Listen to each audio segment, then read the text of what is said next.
Jaringan seluler generasi kelima, atau lebih dikenal dengan nama 5G, kini hadir.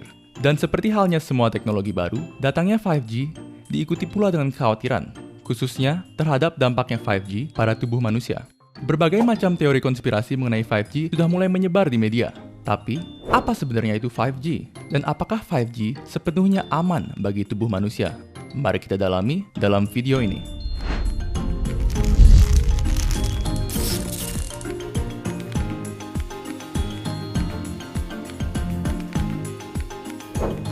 Sebelum kita membahas dampak 5G terhadap kesehatan, ada baiknya kita mengenali apa itu sebenarnya koneksi 2G hingga 5G.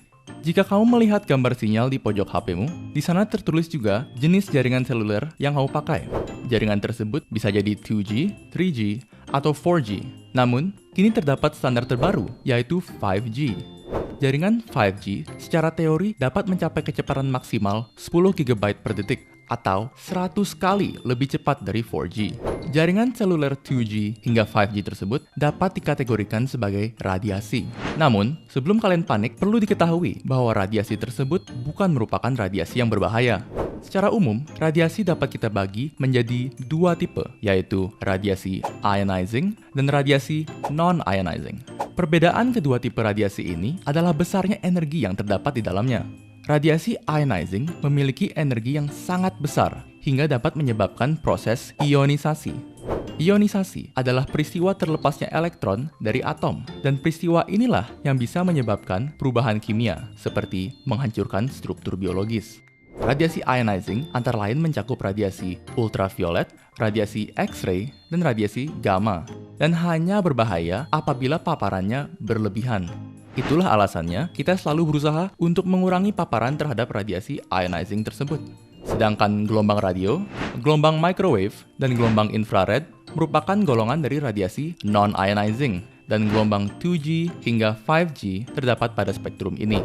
Mengenai efek samping 5G terhadap tubuh manusia, banyak penelitian menemukan bahwa paparan terhadap 5G dapat menyebabkan pemanasan dalam tubuh kita. Hal ini disebabkan karena non-ionizing radiation memiliki energi yang cukup untuk menggerakkan atom yang kemudian akan menimbulkan pemanasan. Namun, pemanasan ini tidak terlalu membahayakan. Sekarang, kembali ke pertanyaan pertama. Apakah 5G aman? World Health Organization mengkategorikan 5G dengan potensi karsinogenik 2B, yang berarti ada kemungkinan, walaupun belum definitif, bahwa 5G dapat menyebabkan kanker. Namun, tunggu dulu. Harus dipahami juga bahwa kategori 2B ini merupakan kategori dengan faktor risiko yang sangat rendah, dan banyak benda yang kita gunakan sehari-hari mengandung senyawa dalam kategori ini, seperti uang logam, kopi, dan rempah-rempah seperti kayu manis. Jadi, itu artinya 5G tidak beresiko sama sekali, bukan? Tidak sepenuhnya. European Parliamentary Research Service mengatakan untuk gelombang elektromagnetik antara 10 GHz dan 300 GHz harus dibatasi kepadatan energinya untuk menghindari pemanasan jaringan yang ada di dekat tubuh manusia. Hal ini penting karena 5G tidak dapat menembus beberapa objek dan hanya dapat menjangkau jarak yang lebih pendek dari 4G. Sehingga sumber dari provider 5G harus selalu berdekatan dengan penggunanya. Pada akhirnya, yang penting untuk kita ingat adalah, sama halnya dengan segala inovasi baru, kita harus pertimbangkan apakah hal-hal yang diberikan 5G sebanding dengan kemungkinan resiko yang diberikannya. Nyatanya adalah, kita semua menggunakan internet. Oleh karena itu, internet yang secepat kilat pastinya akan memberikan peningkatan kinerja semua sektor di masyarakat. Dimulai dari dirimu yang akan dapat mengunduh film dalam hitungan detik hingga proyek perusahaan besar seperti pemrosesan data untuk mobil yang bisa mengemudi sendiri.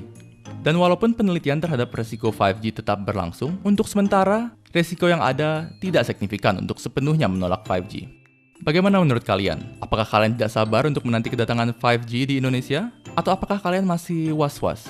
Bagaimanapun juga, jangan lupa untuk like dan share video ini ke teman-teman kalian, dan subscribe supaya kalian tidak pernah kelewatan video baru dari kami. Jika ada topik yang kalian ingin kami bahas, kalian bisa tulis di kolom komentar di bawah. Terima kasih dan sampai jumpa di video berikutnya.